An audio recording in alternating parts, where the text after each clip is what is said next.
And we're live and we are back. Welcome back to the Wanna Parlay podcast. I'm Lance Bell. Next to me is Jack Neuheisel. Jack, go ahead and tell the people about Wanna Parlay. As always, the show is brought to you by the good people of Wanna Parlay, home of the $2 parlay and the world's richest parlay, where every week people are turning their $2 investment into $2,000 of cold hard cash. It's only Tuesday, Lance, but the 1 week is already off and running. We're recording this on a Tuesday, obviously, and already have a handful of people who are a lot richer than they started this week out as. So special shout outs need to be contributed. Jade Blaze 559 wins the pick 7 last night, nets himself a quick $500. By the way, that bet would have only won him $155 and he placed it with any other sports book. And it's also worth mentioning in that pick 7, Lance, this guy is just a magnet for money right now. Dialed pick shows back up, comes in second, wins himself another $300. That takes his grand total at Wanna Parlay up over $8,000. People, his cards are available to the public. Study, learn, copy, learn from this fucking guy somehow. He's unconscious. Just follow him blindly and trust it. The guy just won't stop making money. The pick 4, new name to call out on the podcast, Corey Folsky, aka C Folsky, goes home with $250. Only would have netted $139 had he placed anywhere else. And then Josh M76 wins the free-to-play parlay of the day and clips himself $40 for nothing but free play. So congratulations to all of our winners. Main event is currently off, rocking and rolling. One-man Raider is no stranger to winning, currently leading that group, chasing the $2,000 prize. But frankly, one-man Raider, no disrespect to you, I'd be shocked if his 7.67 even survives the evening. So go make that money, folks. What else are you doing? What other investment do you have where at the end of the week you might 1,000x that bad boy? So get involved in the main event. And then a big-time reminder, the Wanna VIP contest is remaining open, but it is closing soon here at the top of the month on December 1st. It is far and away the best thing Wanna Parlay, or anyone else for that matter, is offering. Contest just costs you $2 to enter, and winner will receive 2 all-expenses-paid tickets to the Wanna Parlay suite in Arrowhead to watch Justin Herbert and the Chargers travel to Kansas City to take on Taylor Swift and the Chiefs. And that game will be happening December 8th. Dialed picks, that absolute menace to society, is still winning that bad boy with a 49.57, but that number will not hold on. It's still anyone's game. Why can't that anyone be you? $2 for a trip of a lifetime. Get over there as soon as this podcast ends and go get yourself a parlay locked, loaded, and registered. Lance, you did decent on Monday night. I did absolute dog shit. I'm at my lowest point of the season, which is not where you want to be in November. But I'm at my absolute lowest. I don't even know what the show is anymore because I walk in all confident and hot and cocky, and now it's just like I'm a joke. I'm a joke, man. So talk about your 5-5 pedestrian evening, and then I'll talk about how things can really get shitty really fast.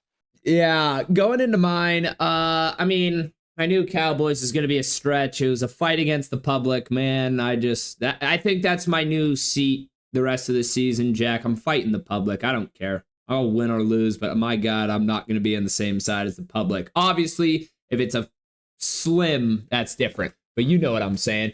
So Cowboys plus 7.5, public, you win. You get a free one. Cowboys are shit. Over 1.5 passing touchdowns. CJ Stroud, that was an L. Joe Mixon decided to have a masterclass, but he did cover his over 235.5 passing yards, so that's a win. So right now we're 1-2. Nico Collins, 74.5 receiving yards. That first play, or first couple play. Yeah, it was first play. Okay. First play. He had this number covered. It would have been great. It would have been beautiful. But Laramie Tunsil, you get caught for, what was that? Illegal man downfield? I think it was a bogus call, but correct. On a screenplay, dicey call. Yeah. Bummer of a way to lose. Just bummer. But so that brings us to 1-3 so far. But Joe Mixon, anytime touchdown, that's an easy W. And then the CeeDee Lamb or Rico Dowdle, I was caught between those. Well, it doesn't matter. They were both L's and both stink. So moving on to the NBA, Rockets plus 3.5. W. Should have won the game, but Giannis was just great. But it doesn't matter. We covered. Clippers plus 5.5. That was a hell of a game. Also a W. Kuzma over 5.5 rebounds. Another W. He had 8. And then Tyler Hero over 21.5 points. I'm not for sure, but I'm pretty sure he finished with 20 as the Heat beat the Sixers, but that did not hit. So that brings us to a 5-5. Not great, not terrible. I was pretty happy with my NBA results, going 3-1 in the NBA. But yeah, that was tough. But Jack, going on to yours. No, it's give me a moment before we go on to mine. I guess we can start with mine. The one thing I got right last night was the Texans were correct. And to fade against let's fade the public. Traditionally a good idea. I think the one exception to that rule is when like some kind of overwhelming idea becomes like commonplace and then Vegas's numbers fade against that, even though it's just common sense at this point. And the common sense is the Cowboys fucking suck. Yeah. The Cowboys suck. And this is a running joke happening in the NFL right now. So regardless of whatever the numbers say in Vegas, just trust your eyes. The Cowboys suck. This one was easy. You're wrong. You're stupid. Hey, this is a classic case. This is a classic case. That the last week, Lions-Texans, or maybe it was the week before, but Lions-Texans, we thought 3.5 was so free for the Lions. Mm-hmm. And then Jared Goff throws 5 picks, and it's just Monday night chaos, and it's just classic public loses. But, so I'm like, say last night, I mean, there's so much to go through in that game. How about Aubrey hits the 3, they get the flag, and right as they got the flag and moved forward for a first down, I literally texted in my boys group chat. I'm like, oh, Cowboys don't get points out of this. They'll turn it over. They're not going to get points. Classic 4th and 2, can't get it done. Cooper rush, stink like shit. Well, I was just taking a moment to embrace that one victory I had. And then the one other comment I'll have on your stuff here, Rockets plus 3.5. I was late to get that bet in, and then all of a sudden the Bucks were up 12. There were so many opportunities to get the Rockets at a big time spot in this game for way juice numbers, and I just lacked any kind of courage, any guts, any balls, frankly, to go and get that bet in. So, and that's the story of my whole night. Is I'm ballless. I have no balls, and I'm down bad right now. I talked about teasing the under up of 41.5. Had I done it, would have covered. I would have been on the Texans and that tease for even odds. But no balls. I ended up going 1-1 in the NFL. Okay, eyes go to the NBA. Took Phoenix plus 3.5. They get beat by 13 to Orlando. Devin Booker looked like absolute dog shit the entire game. So both his over in points and assists don't cover. 0-2 there. College hoops wanted to have fun with San Diego State. Was not fun. They were down 15 the entire game. Never even was threatening at the backdoor cover. And then I had an NHL bet that Duck Stars under 1.5. They score with 13 seconds left in the period to lose that bet as well. Just add insult to injury. If the audience will give me credit, I did loosely mention the Ponies minus 31, which covered easily. They scored 110 on their own, but I didn't place the bet. I hardly even doubled down on it here on the podcast. The whole thing sucks. I suck. And I'm down bad on a Tuesday. Good news is I've got 6 days to recover this money. But eek, man. Eek. I need picks bad. If you're in the audience today and you've got conviction someplace, come on here. I think I've got a good slate. I've gone back to my roots today. I'm going to be talking a lot of college sports, mainly college football, some Tuesday night action. But overall, yeah, you got convictions. You think you got a salty line out there? Please bring it to me because I'm lost and looking for some kind of home here. Yeah, I've been trying to shake out these losses, but it's tough, Jack. It's tough. Let's go. Yeah, I want to talk about some news around the leagues because now it's that time of the season where the teams that know their shit are realizing, all right, well, it's time to dump these idiots. So starting first topic, the Jets. After firing Saleh, they now fire their general manager. Now, my question is, because this is obvious, I mean, it was a failed experiment with 40-year-old Aaron Rodgers in that roster. What is Aaron Rodgers' next move? He's flirted with the idea of coming back next year, but it's now very interesting to see what they're going to go ahead and do. Obviously, this was year 2. I can't remember if he signed an extension or what the team option is on his contract. But it's interesting. This was always going to happen. It's interesting that they pulled this trigger earlier rather than later, but it was a matter of time. The way the NFL works now, regardless if you're head coach leadership or GM leadership, who's ever actually pulling the ultimate decision makers there. They get hired basically in tandem, and they operate at least to the public face as a team. I would imagine they hire GM first, and then go hire that GM will be responsible for hiring the head man. And so we'll hear about that news here soon. You calling them idiots out of the gate, though. I'm going to take the other stance. Joe Douglas was a respected guy before he took this job. He's a chip off the Ravens block. He learned under Ozzie Newsome, who's one of the most respected GMs in the history of the NFL. This is a Jets ownership issue, and a constantly you can't get mad at him for taking the big swing and just going, we're chasing Super Bowls. But this has just been a failed experiment, and you need to go for a full restart, rebuild. I would be off the Aaron Rodgers thing. Be interesting to see who goes and shops for him. Where does Aaron Rodgers land, Lance? Exactly, because that's what I was saying. I'm like, because I feel like he wants one more go. Let me throw out an interesting option here, okay? 49ers are getting to the tail end of their deal here. Everyone's got Trent Williams is going to retire. Are they going to re-sign Kittle to another deal who's getting older and likes to block a lot? Christian McCaffrey, obviously, is just getting to the end of or getting to that expiration date for running backs where the injuries are going to start piling up, a guy who's had an injury history. Do they have one more fun year at a shot? And a team that hasn't re-signed Brock Purdy to a major deal yet, I don't know. Would you do a one-year rental with Aaron Rodgers? Is that kind of a fun thought? Ooh, especially because the 49ers, I mean, isn't it that same draft that Rodgers was in that they take Alex Smith at 1? He traditionally hates the 49ers, but he is a Northern California kid, and he did play his college football at Cal right there. Yeah. He's got kind of Cal ideas. I don't know. Wow. Kind of fun right there. That is kind of fun. That's the takeaway from all this is if I'm coming in new, fresh slate, and right now these GMs and head coaches, if it goes south in a hurry, they will move off you within 3 years. So you have 3 years to show signs of life and 5 years to show legitimate progress. To me, I'm not going my first 2 years of that 3 and 5 dilemma going, let's see this Aaron Rodgers thing through. I'm going, all right, we're drafting early in the draft this year. Let's go ahead and move on it now and get busy on plans for the future. Even after 3 years there, you can show signs of life with a rookie deal and whatever the hell your next move is. I mean, it'll be interesting. There's tons of guys. You got like a Daniel Jones hanging out there, who's now obviously on the trading block. They're not going to play him anymore. They're going to save him and keep him healthy. Where is Daniel Jones get a chance to be a Sam Darnold or a Baker Mayfield? Does Justin Fields get another chance to be a Sam Darnold or a Baker Mayfield?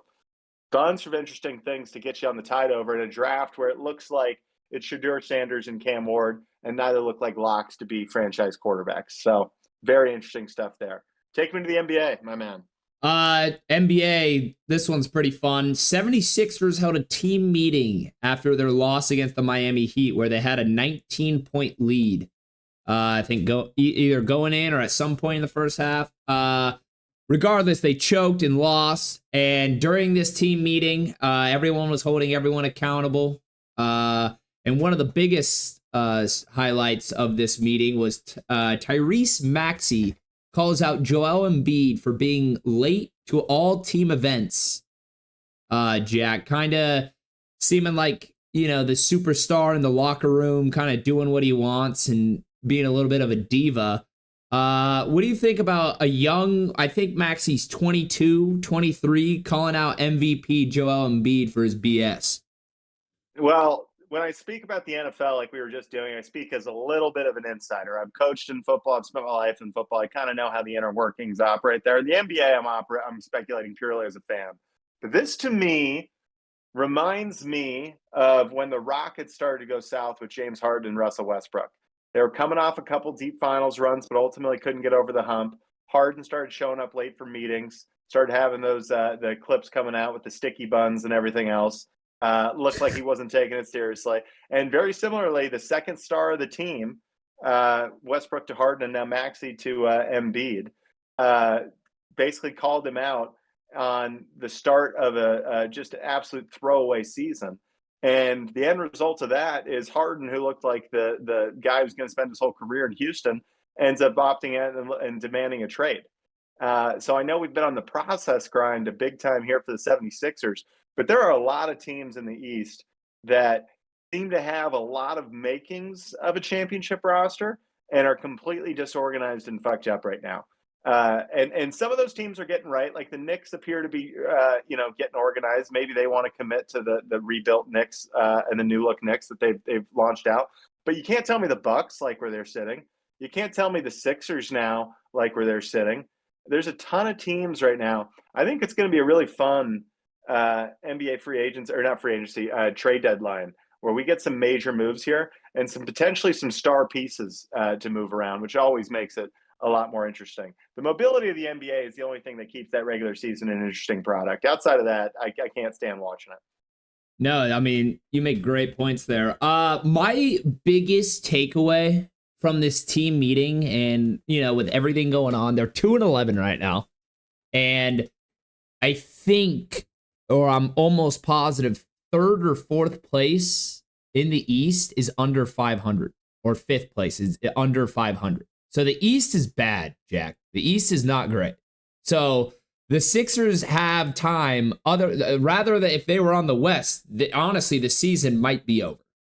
Like the season might already be over at 2-11. But in the East, they got a lot of time to come back and at least make the playoffs. But Joel Embiid looks horrible. He looks hurt. He looks slow. He's averaging like 15 points a game. Last night he had no free throw attempts for the first time since 2018.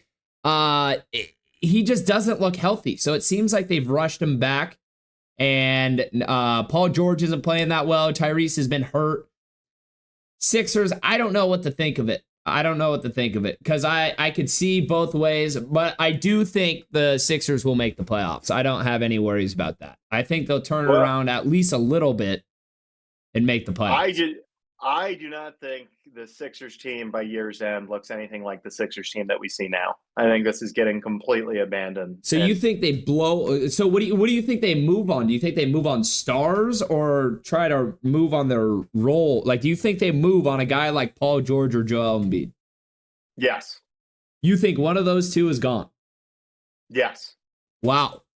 I as you examine the East right now, if I'm an NBA owner in the East, right, the only thing in front of me that scares me, especially if you're a couple pieces away, are the Celtics. And you're telling me there's a clear path to the Eastern Conference Finals, and we get the Celtics in a 7-game series. I make my run here. If I'm the Knicks, if I'm the Sixers, if I'm the Heat, if I'm the Bucks, I make my move. And there's a couple teams. It's going to be interesting. Like we brought up the Bucks earlier. There's going to be teams that opt in and there's going to be teams that opt out and begin their rebuild starting early, which we've seen teams do in the past in the West, certainly. But basically just decide look, it's a losing effort anyway. I think the Bucks look at their draft situation right now. They moved all those picks in the Damian Lillard acquisition. They've moved picks in the past, just always thinking they're a piece away from going back to the finals. I think they got the most they can out of the Giannis run. I honestly do. I don't think Giannis is Milwaukee is not a free agent destination. And two, I don't think Giannis as a point forward is an attractive place for anybody but a 3-and-D guy who's title chasing. And I think that recipe has failed them. The PJ Tucker acquisitions of the past. Bobby Portis worked. I don't think that's coming through the door again for him. And the Damian Lillard thing, they're just both too ball dominant. It just doesn't work. And they both want to expend their energy on the offensive end. You still get great defense out of Giannis, I suppose. But it's always that LeBron defense, dude. It's that it's great highlight defense. When I watch it in a vacuum, it feels like it's not great team defense all the time. It's great in big games, but how many times have I seen LeBron with his palms up, can't understand the defensive switch that happened behind him, and it always feels like that was your fucking switch. Yeah, no, 100%. Especially in LeBron's later years, has he gotten a little lackadaisical on defense, and there's a lot of those plays where his palms in the air, kind of looking around. But well, it's just kind of the greater point. I don't see the Bucks finding ways to complement Giannis and get it figured out. I think they need to go back to the draft and figure it out and do the way the small market recipe that Bucks did, that Denver did, of go draft your next franchise player and do it that way. And you're 5 years away. You got Yeah. to restart now. But Dame Lillard and Giannis should both be trade pieces that should be very attractive across the league. Yeah. I mean, you're telling me the Lakers don't want to sign Damian Lillard right now? I mean, and you can go get some get me over players for the next couple of years. You can go sign Austin Reeves and Rui and D'Angelo Russell right now.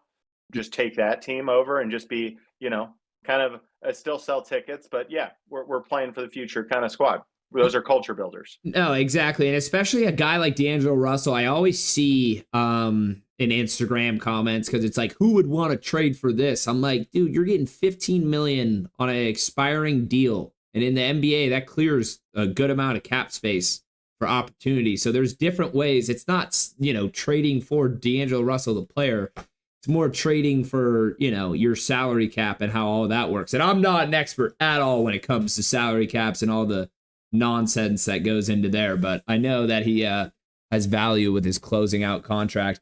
But yeah, Jack, I will say Brook Lopez has looked better recently. I literally thought he was going to be out of the league after his first couple games. He's just like stonewall brick, couldn't really rotate and just look like shit. He's kind of come alive on the defensive end. And as well, they still have a hurt Chris Middleton. So it's like, if he comes back, Jack, do you think that's anywhere enough for this Milwaukee team to look more like a title contender rather than what they do now? No, I think they're all lost. And I all these guys to me make sense on other teams that are title chasing. And the Bucks, and it's not getting better is the point, right? So are you all in on this year trying to make this work, and then you're going to just freak out at the end of the offseason? Because Damian Lillard's not getting better. Damian Lillard belongs on a title-chasing team. Damian Lillard he's better than Kyle Lowry, but it's Kyle Lowry going to the Heat. Go make some team right now that's missing you. It's you gotta just. I've never understood teams that are comfortable toiling in mediocrity. I've never understood. To me, if you're not chasing the title, what is it you're doing? I know, maybe there's economics and stuff into this that I don't quite understand, that the Steelers enjoy losing in the second round of the playoffs every single season and never once being a legitimate title contender. Maybe there's something to that. Certainly I hate teams that seem to never get better. Fuck the Oakland A's. What's the point of that? They're playing in Sacramento next year. But to me, yeah, if you're the Bucks, it's time to get out. And if you're the Sixers, maybe with Tyrese Maxey and some of these other championship building teams, the Paul George of the world and all this, maybe you are an interesting piece away from getting right. Maybe all of a sudden, if you're the New York Knicks and you just go, we're not quite the team, but we're Giannis away from making Jalen Brunson the best number 2 in the game. And now all of a sudden we are a really interesting matchup against the Celtics. Why not go make that stab? No, you're 100% right. I know exactly what you're talking about. It's like those years when it was Damian Lillard and CJ McCollum, and you have Al-Farouq Aminu as your third guy, and it's like, dude, yeah, you can't get by the Warriors. I promise you. I don't care what you do. I don't care. The Warriors will let Dame go for 50 because no one else is going to match. They're not even.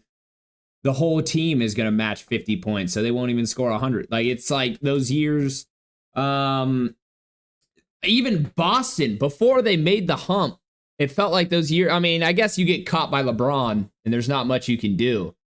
But it was like they were just sitting there and building, and it ended up working. But there was a few years I'm like, why is Gordon Hayward and Kyrie your moves rather than go actually make, a big spot? I don't know. But mediocrity is definitely something I don't enjoy. Here's what I'll say, though, because we kind of lost our way from the original topic. This 76ers meeting is good for the NBA fan community, because it should. To me, this reeks of what Houston did, and all of a sudden they had to blow that thing up, and you get good players on teams that you didn't see coming, and we get a fun back half of the NBA season. That's my hope of all this. Let me talk a little college football here. All right, go on in. We touched on our NFL. We touched on our NBA. Let me talk a little college football, because the college football playoff show is going to be happening tonight.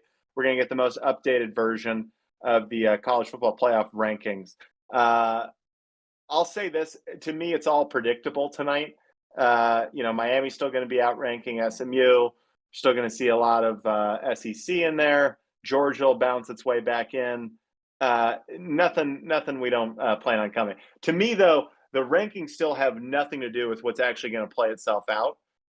So as you go and speculate what the actual 12 are going to look like when we hit those games come January, or excuse me, late December, it starts getting real interesting. So I bring this all up as a way to say there are still dramatically different versions of what the playoff is going to be. And we're getting into late November here, which traditionally, right, at this point, we know all the undefeated and the one-loss teams that have a vying chance to get in that 4-team playoff. This is going to get absolutely wild, okay? So a couple games to keep your eye on. This week, Ohio State versus Indiana. Okay. Honestly, in terms of implications, not that gigantic. I think a 2-loss Ohio State team is still going to get in if Indiana clips them here. And then if Indiana gets beat, they're not going to go to the conference championship game. They'll win their next one. Big Ten's going to end up getting four teams anyway. Army Notre Dame. It's a 15-point spread, and I honestly don't think it's big enough. But let's have fun and say Army wins that game. Massive implications across the board. Notre Dame would be launched from the playoff, and Army all of a sudden would have Boise State on the ropes, and it'd be interesting to see who the committee would lean into there. We talked about, and then Auburn versus Texas A&M. Only interesting because Texas A&M still technically controls their destiny, okay, to a national championship. And somehow this spread right now, Lance, is Texas A&M -2.5 on the ropes. A lot of people betting Auburn right now to win that game. Really fun thing that happened in a press conference with Coach Elko, head coach of Texas A&M. He's trying to make it sound like they're not looking across the to next week and looking about the Texas game coming up. So he's trying to say he's singularly focused on this game. And he goes, no, we are 100% focused on Texas. Or Auburn. So they're all fucked up. Very sneaky game. Keep eyes on that one right there. And then the following week, you get some big games coming up as well. We're going to get Texas versus Texas A&M. But basically, a lot of things to have happen here. It looks like for a fact the Big Ten is getting 4 no matter how this shakes out, barring anything unforeseen. Then you got Notre Dame, who looks like a lock. Then you've got Boise State, who looks like a lock if Army gets beat by Notre Dame. And then the winner of the ACC and Big 12 have their automatic bids, which only leaves 4 spots for the SEC. So who's your 4 for the SEC? Texas looks locked. They're going to win out, be in the SEC championship. And worst case scenario, they're a 2-loss team. They're going. Then you have Georgia, Tennessee, Alabama, Ole Miss, all with identical records. And all, if we can play this game, all beat each other. Tennessee beat Alabama, Alabama beat Georgia, Georgia beat Tennessee, Ole Miss beat Georgia. It's all fucked up right there. And the tiebreakers get confusing because they have to find one common opponent. You go down, the first one is Mississippi State. They've all beat Mississippi State. Kentucky's played 3 of them. Kentucky beat Ole Miss. It all gets really fucky right there, okay? And now, before we even get to that, which is the predictable scenario for chaos, let's talk real chaos here if things start to go off the wires here, Lance, okay? Let's talk Army beating Notre Dame at Yankee Stadium this weekend. They end up going undefeated. They end up going by Boise State. Boise State, in spite of being conference champion, gets left at home, not invited to the playoff. SMU gets beat by Cal, but after beating Virginia, they've clinched their spot in the ACC championship, goes on to beat Miami and win the ACC championship. Texas A&M beats Texas and wins the SEC championship, thereby giving them spot as one of the teams getting a bye. Georgia in the SEC championship then gets beat by Texas A&M. They don't even get invited to the playoff. Let's say Bama in the Iron Bowl gets upset by Auburn. Now they're getting left home. They're not going. And Clemson beats South Carolina. All of a sudden, Clemson's record with an SEC win against the hot South Carolina team, they backdoor and get in. They get the 11 seed. And then the wild one no one's talking about, Arizona State, who's coming off their Kansas State win, beats BYU this week at home, gets themselves into the Big 12 championship, and beats Colorado and finds themselves as one of the top 4 ranked teams in the college football playoff. Here's what that whole scenario would have the college football playoff looking like. And just for fun, I had Indiana beating Ohio State and winning the college football, or winning the Big 10 championship as well. So you've got undefeated Indiana and the Big 10 champion as your number 1 seed. You've got number 2, your SEC champion, Texas A&M is the 2. You've got number 3, your Big 12 champion as the number 3, Arizona State. You've got Army, who went undefeated and kicked Boise State out of the playoff and goes by the ACC champion SMU, who got beat by Cal and loses their ranking, gets the 4 seed and the bye to start the playoff. Then you get Texas, Oregon, Ohio State, Ole Miss, Penn State, Tennessee, Clemson backdoors it, and SMU gets in there. I'm saying this isn't that far outside the realm of possibility, and we're in late November, and that could still be what the college football playoff looks like, Lance. Utter chaos still to come in the college football season, and that's what's going to make this year far and away the highest rated season of college football ever. It's going to shatter the record that was held by last season. College football is going by the NFL, people. Jack, holy shit. This is I've never seen anything like this, how this layout that you have. I mean, I know obviously never in college football, but in any sport, there's nothing like this. I mean, Lance, we got 2 weeks left of college football, and we still could be dramatically different. You're talking about 20 teams right now still sitting there controlling their own destiny. ASU, the fact that they're in these talks blows. I mean, it has to blow everyone's mind. By the way, it's a sneaky little pick right now, because they've truly been the us versus the world the entire year. Remember, this is a team that got 4 points against Texas State and San Marcos earlier in the year. Yeah. They were picked to win four games. They just went on the road and they handled Kansas State. If they come back and beat BYU this week, all of a sudden look out. We got Arizona State, Colorado, Big 12 championship. Big stuff for the former Pac-12, by the way. Oregon looks like the best team in football, and all of a sudden you're going to have Colorado and Arizona State playing for the Big 12 championship in their first year in the conference. It's good stuff. Dude, I'm still so hung up on the fact that there's a chance that Arizona State is the 3rd ranked team going into the fucking college football playoff. How about shitty Clemson? If the SEC fucks around and pukes down their leg, and all of a sudden Clemson's got an argument to backdoor their way in. Yeah. Oh, so when you're talking about the SEC ones, I feel like Ole Miss is the team that doesn't make it. I know. I mean, when I'm talking about like predicting and what I assume, I've seen the world too many times where a team like Ole Miss, A&M. The two teams that are nervous right now, A&M should obviously be nervous, but everyone's kind of counting A&M out anyway. The 2 teams that are nervous that need either Army or USC to beat Notre Dame is Tennessee and Ole Miss. Those are the 2 teams. If you go peel back both their schedules, it's amazing to say Tennessee had an easy schedule when they had to play both Bama and Georgia in the same year. But both those teams had dog shit non-conference schedules, really did not stretch to play anybody. And those are the 2 teams. It'll be interesting to see how the committee makes their mind up. And I'll say, without big games remaining for either of them, that's an interesting plot line to follow tonight on the college football playoff, is how bad did Tennessee just get moved down by getting beat by Georgia? And is Ole Miss, now who beat Georgia, go by Tennessee? And it's Tennessee on the outside looking in. They're actually the 5th SEC team that might get left home if Notre Dame does win out and steals their bid. Damn. Wild times. Wild times, Jack. I love college football right now. It is November 19th, and Army still controls their own destiny to a national championship. When's the last time that was ever prevalent? When was I think, honest to God, I think the year's 1906.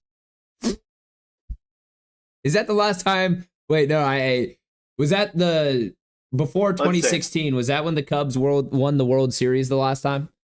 You know what? I do have the Google machine here. The Cubs won like 5 years ago. No, I was saying besides the 2016, was the gap? Was it that big of a gap? I don't know. It is somewhere around there. I know that for damn sure. But yeah, man. I mean, number 1, Indiana. Number 2, Texas A&M. Number 3, Arizona State. Number 4, Army. So it's 1946. So SMU should be really the team America wraps their arms around this college football season. Never won. Oh, getting ready for it. Aren't you guys like death penalty victims? Yeah. Yeah, well, no team's been mistreated more by the national media and the NCAA at large than the SMU Ponies. And frankly, it's amazing that we're still not discussed. But we control our own destiny, so they can't fuck us this time. We beat Virginia this week. We're in the ACC championship, and I got news for Miami.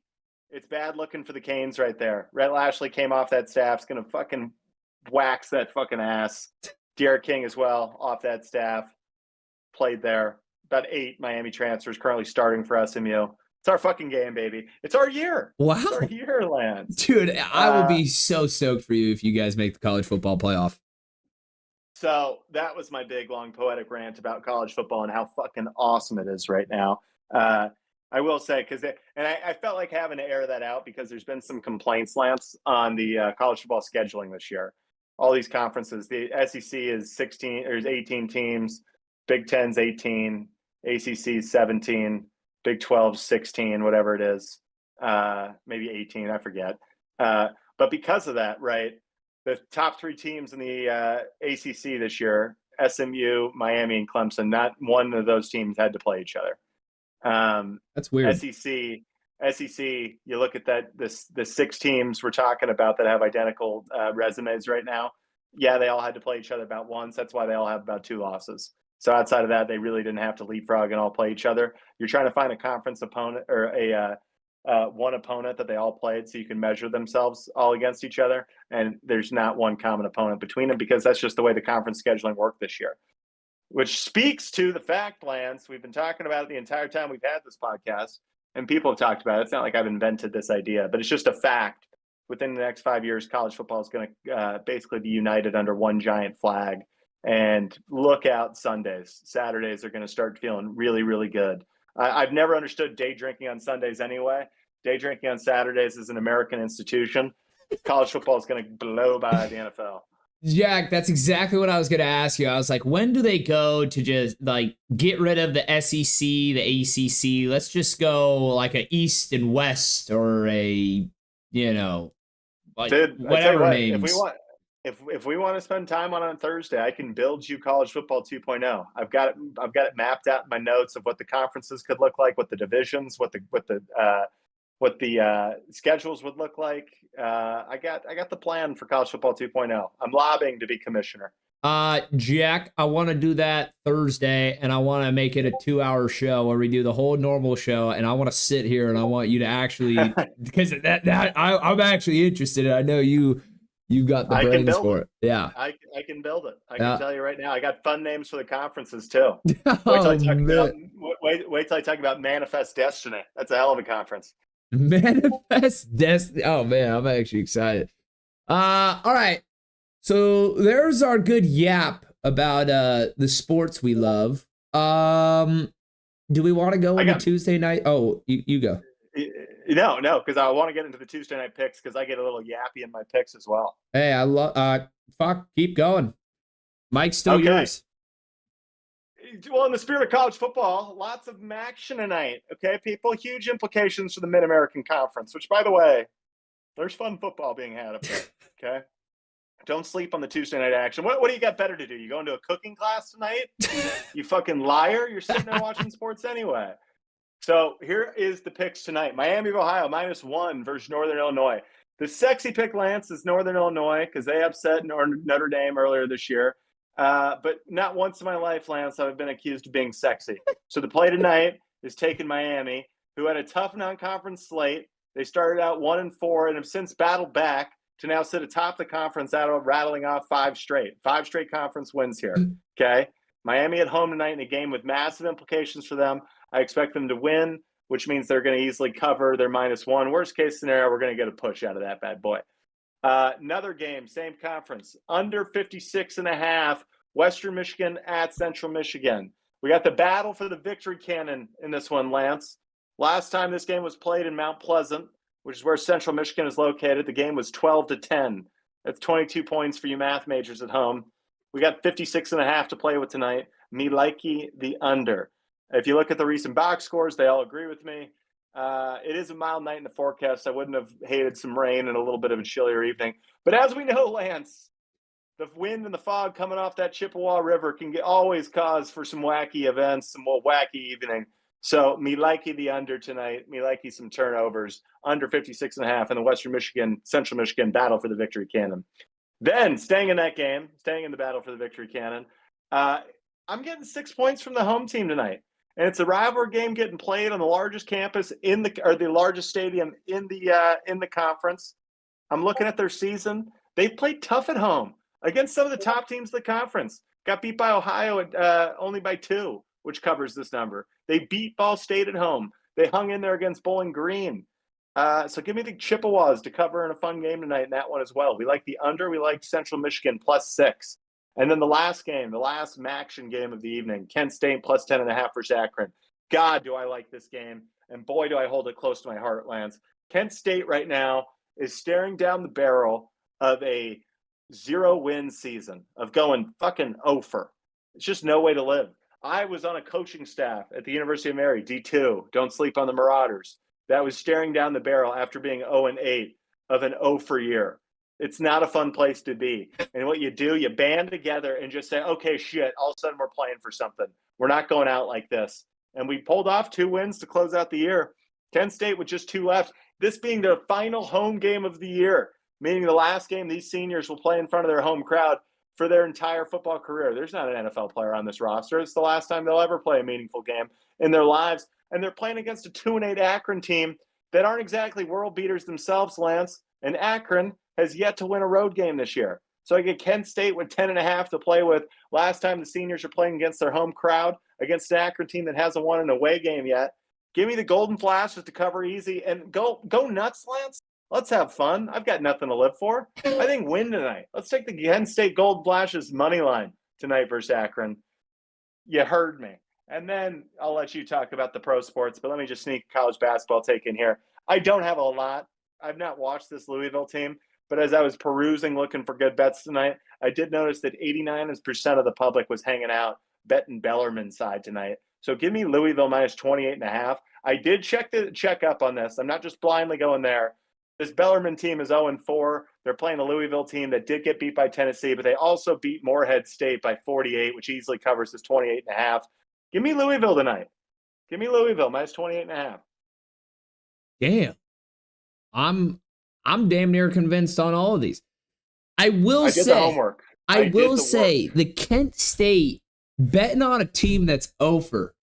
Don't get me wrong. You made a great case and a great point about, that's something to play for, not going over. 10.5 is a lot of points, but damn. You just don't see over a lot in American sports, Lance. We have this thing called pride in this country. Okay? I'm just not going to stand for going fucking winless. We work too damn hard for your bowl, Chip. And in Central Michigan versus Western Michigan, so rivalry game, this is going to be close.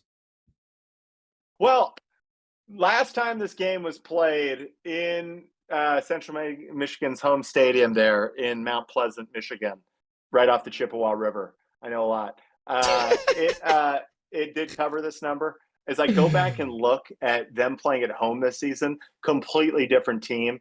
And it's not like this Western Michigan team's all that fucking impressive themselves. We're getting late in the year. You're looking for reasons to play hard. We got a rivalry game. We got them at home where they've looked good. They've looked better this whole year. Yeah. And more than anything, Lance, a big spread like that in a game I like to be the under. I think everything agrees with himself there. I know I've got myself into trouble a little bit this year trying to just bet a singular narrative, but I think it's under all day. And then if you think about that, I don't really like Western Michigan pulling away with this rivalry game. Give me this game to be like 24-21, something like that. All right. You are just the king of shitty college football. You know a lot. You're talking to a guy who, hey, where did I work, Lance? Montana, SMU, Charlotte, University of Mary. Okay, that's my fucking worlds there, baby. That is so good. All right, well, I'll be tailing blindly on those, folks, and hopefully you all do the same for the picks I have for you tonight. Starting with the NBA game lines. It's NBA Cup. These games matter, especially for the two-way players that don't make as much money as the big dogs, because you get a big check if you win. Celtics -5.5 against the Cavs. Cavs have their win streak. Public's heavy on Cavs and their spread because why would you give another team 5.5 points against the undefeated team of the NBA? I don't know, but I feel like Vegas is telling me something. I'm taking the Celtics. I'm not thinking twice. Yeah, -5.5. Next one, Thunder -9.5. Now, usually with Chet being out and thinking that there's an alien lurking on the other team, I'd be a little wary about this line, but the alien has been abducted by his own UFO and he is out tonight. So give me Thunder -9.5. Player props, Jack. Starting with Jason Tatum playing really tonight. Quick. Yo. Is this Chat GPT or is this from the mind of Lance Bell? This is from the mind. If it was Chat GPT, I would announce it. Okay, I'm just making sure. I don't trust the fucking machines. I trust you. I trust your heart. Dude, the machines actually only the times I've used them, I've only lost by one prop each time. So they actually are kind of butter. But this isn't a Chat GPT show. This is Lance and Jack on the Wanna Parlay podcast, and they're looking for my take. So here we go. Jason Tatum over 3.5 threes. Why I like this? I feel like the game's close and competitive all game long. It's gonna feel like a playoff matchup. And I know you're talking about the cover and things like that. Don't worry. The Celtics are great at running away at the end, like with 2 minutes left in the fourth to go up 13 because they rain threes. They shoot a lot of threes, Jack. And I think just want the right hand to agree with the left hand is all. Yeah, nope. But my point is it'll be competitive. He won't play only like 25 minutes in a blowout and sit and not get as many jacks. He's going to be jacking 3.5 threes, I think. Bang. Garland, because it'll be a slower pace, real game. This is going to feel more like a playoff game than a regular season game. A lot of, slow it down. A lot of the action through the point guard. Garland, I think, over 6.5 assists. LaMelo Ball, over 34.5 points and assists. He's playing a Brooklyn Nets team that's just not very good. Yeah, they're sneaky, and they get a couple wins on their belt with that backcourt of Cameron Johnson and Dennis Schroeder, but they're nothing special on defense. I like LaMelo Ball over 34.5 points and assists. I also like, because the Charlotte Hornets aren't good outside of LaMelo Ball. Yeah, they have bright spots in Brandon Miller and Miles Bridges, but Miles Bridges is kind of a weird guy. Regardless of any of that, Dennis Schroeder over 22.5 points and assists. Moving on, Jaren Jackson Jr. over 28.5 points and rebounds. Now, I know this seems a little sketchy, but Zach Edey and John Morant out. And on the other side, the Nuggets side, Jokic out. So I like that one. Moving on. Doncic over 7.5 assists. From what I saw, it didn't look like Kyrie was playing. I think Kyrie's out. So the ball will even more be in Doncic's hands, and 7.5 assists. I think we'll bang tonight. Zach Collins over 6.5 rebounds. I just talked about the alien that got abducted. That means there's an open spot at center. That's where Zach Collins goes, and he's a serviceable 5 that rebounds and kind of just does his job. And I think 6.5. He's a Gonzaga punk. Yeah, he's going to easily cover the 6.5 rebounds. And then Shai Gilgeous-Alexander kind of going on that same point of no Wemby, also no Chet. He's probably one of the tallest guys on that starting lineup, and I think 5.5 rebounds will clear. And last but not least, Anthony Davis over 3.5 steals and blocks. And why I like this: Walker Kessler out, playing the Jazz, who aren't very good and will try anything. And he'll be just a menace on the defensive side of the ball like he usually always is. And I'm not relying on just steals or just blocks. We work together. So I love that line. Those are the player props. And then I got NHL action because Sport is missing out. I think we'll see him Thursday. But Oilers money line, Wild -1.5, Lightning -1.5. And those, folks, are Lance's Tuesday night picks. Beautiful, elegant. So what do you think, Sexy Jack? always. Go through them. Talk to me. Talk to me. I know the props you don't really get that much into, but what do you think? Celtics -5.5. What are your thoughts? I like both your game lines. When I was peeking the public stuff, you're in the right spot there with the Celtics bet. A lot of people going against you, so I do think you're on the right side there. And then Thunder 9.5.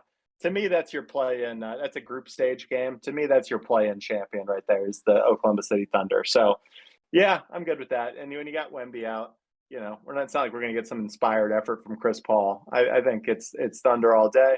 Which let me go then to your prop side on that. I like Shea over 5.5 boards. The non-Chet lineups that they roll out. Yeah, he is the tallest guy in that lineup. Crashes the boards hard, and yeah, it's him jumping over Zach Collins. Zach Collins, I've never once been accused of being a big Zach Collins fan. So what the hell? I don't like it. I don't dislike it. I don't pay attention. I don't, whatever. Doncic over 7.5 assists is my favorite thing on here, as is Dennis Schroeder over 22.5 points plus assists. And for that reason, I don't really like your LaMelo Ball take. Really? Yeah, I just think I don't know. I feel like classic case of less star power overachievers on the Nets, a lot of star power underachievers on the Hornets. I think that game to me screams Nets, and I think Schroeder's a problem for a guy like LaMelo Ball. You remember early in the career, Pat Bev was a problem for Lonzo Ball. I think those just a pest. Just a pest. I know what you're talking about. I will say LaMelo is been on a tear. He has no fear, Jack. He has no fear. Remember Lonzo early in his career and kind of those days, he was a little weird about his shot. He always trying to make the right play. I've always let me say this. I've always seen a lot of Lance Bell on LaMelo Ball. Yeah. Very similar energy. Yeah. Dude, hey, the kid's incredible. Not trying to, glaze myself after you gave me that compliment, but LaMelo Ball, the guy's fearless. He lives life and does everything his own way. He just got fined that $100,000 for saying no homo in an interview when he's saying they got to load up and then says no homo, and that's $100,000 out of your pocket. You trying to get us fined out here, motherfucker? Just say you said homophobic slurs, and then we move on. Don't get us put on the list. Yo, Juana, please don't find me. All right. Yeah.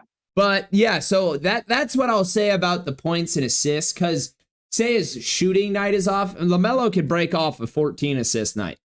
Because so there it is. But maybe it doesn't, but I believe. I like that one. I'll be honest. I'm not grilling these NBA games. I'm paying half attention. I'm watching college basketball. I'm watching midweek college football. I'm doing the homework on college football and NFL. Really hard on college football. I'm not doing the dirty work on the NBA. So if this is what you said, it's what you said. I'm not getting in your way. Let it rip. We believe. The ones I'm scared about. I always hate the 3-pointers. Tatum, but it's like, dude, he takes 8 to 10 in these type of games, so it's just betting on that he's hitting. Sure. And then the Jaren Jackson, only because I don't. That one's smart. It's because I don't watch enough Jaren Jackson. Am I like, does he even have like an offensive bag? Like, how does this guy score? But he does. I see it in the box score. The guy plays well, so I'm like, you know what? I like that one too. I think the Grizzlies roll in that game as well. I like Jaren Jackson bet a lot. That's one I'll piggyback. That's one I'll jump behind. I can dig that. Dude, it was so freaking tough. I made a parlay last night thinking Jokic was playing, and I had Denver plus 4.5, and then it gets announced that he's not playing, and I was just like, what am I can't even cancel the parlay. I'm just sitting there staring at a loser. It's tough. It's tough shit. But so there are the Tuesday night picks. I don't know. I'm really. This might be the player prop that you guys see at the top of the Wanna contest. I'm just saying. Stay tuned. Boy, would I like that. Get fucking prize picks, dialed picks the fuck out of there. Yeah, dialed picks, dude. That guy's a menace. We need to get him on this show. I want to talk to this guy. I'm going to start pressing him. I've reached out. We've tried to make it work. I've certainly thrown down a gauntlet here on the live broadcast. But yeah, we'll go to work on getting that guy. And by the way, this is all in good fun. Yeah. We love to hate you because you're kicking our ass. God damn it, man. We respect the hell out of you. I've got a picture of you over on my wall. I won't put you in the background of my broadcast, but goddamn, it started as a dartboard. Now it's just more of an altar. It's just more of a shrine to the guy I hold so dearly and in such high esteem. Oh my God. All right. Well, Jack, I think that does it for our picks for tonight, and they all look beautiful. So go ahead and hit us with our outro. Of course. Thank you very much. This is a fun show. And as always, it was brought to you by the good people of Wanna Parlay, home of the $2 parlay and the world's richest parlay, where literally every single week, people like prize picks, freaking dialed picks, and Steel Curtain and other people that live to see me fucking lose are turning their $2 investment into $2,000 of cold, hard, very real American cash. It spends just about everywhere. A lot of people pivoting the cards. Worrisome for the future. It's only Tuesday, but we gave some special player shout outs at the top of the show. Jay Blaze 559, way to go, bro. Going home with $500, and it's only Monday. And then, goddamn you, dial picks. Way to go. Came in second, 300 more bucks, over 8K. It's just impressive. Corey Folsky or Folsk. I think it's Folsky, though. I've spent enough time around your people. Wins 250 in the pick four. Way to go. You only would have won 139 if you placed that bet anywhere else. So way to go making the good decision and earning yourself an extra 111 by playing with the good people of Wanna Parlay. And then Josh M76 taking advantage of the free-to-play parlay of the day, winning $40 just for showing up. Way to go, Josh M76. And then people, one-man Raider out there leading the main event right now, but that score ain't going to hold up. Go ahead and get yourself all over that leaderboard. One-man Raider, though, way to go. Getting up there early. It just guaranteed yourself some money won in this week. So enjoy your free play as you go ahead and cruise the rest of the week. But people, that $2,000 is up for the taking. Someone's going to walk away with it this Sunday night. Go ahead and mess around. And then a reminder, the VIP contest for Wanna is open and closing here soon. You have until December 1st to get involved there. Dial Picks is currently winning it, and frankly, maybe he should be the guy that wins it and go spend some time at the Wanna Arrowhead Suite. But do me a favor and go ruin that guy's parade and go ahead and snake it from him there. It's a 49.7. That ain't going to be the score that gets you to Kansas City. Someone else is going to go home with that prize and get 2 all expenses paid tickets to the Wanna Suite in Arrowhead for the December 8th game against the Chargers and Chiefs, which after that Bengals game, that game's looking like a hell of a game. So you're not going to want to miss out on that. Go ahead and get yourself in the ring, get yourself that opportunity. And then worth mentioning as we run here, one of our great friend of the show, Kevin Glau, our boy Chicago KG over there at Little Joe's in Chicago, is still running the Little Joe's annual toy drive. They've got plenty of people helping out and sponsoring, matching toy contributions, providing and donating boxes. But we're making sure that no kid spends Christmas without a gift this year. Go, if you're in the Chicago or Illinois area, make sure you pop down to Little Joe's. Tell our boy Kevin hello for us, and make sure you donate to that great cause. And Lance, that was the Wanna Parlay podcast. Boy, it was fun. Make sure everyone's watching the playoff show tonight. It's just getting wacky and fun over there in college football. And then tail the hell out of Lance's props. I got a funny feeling he found something here tonight. I got a funny feeling about it, Lanny. I'm ready. I'm just so ready. I want this one to cash so bad, and I want to come back on this show and just be like, loser for not listening to me. All right, Jack. What? We'll be back Thursday, people. Yep, we'll be back Thursday, same time, same place. See you then. Salute. First.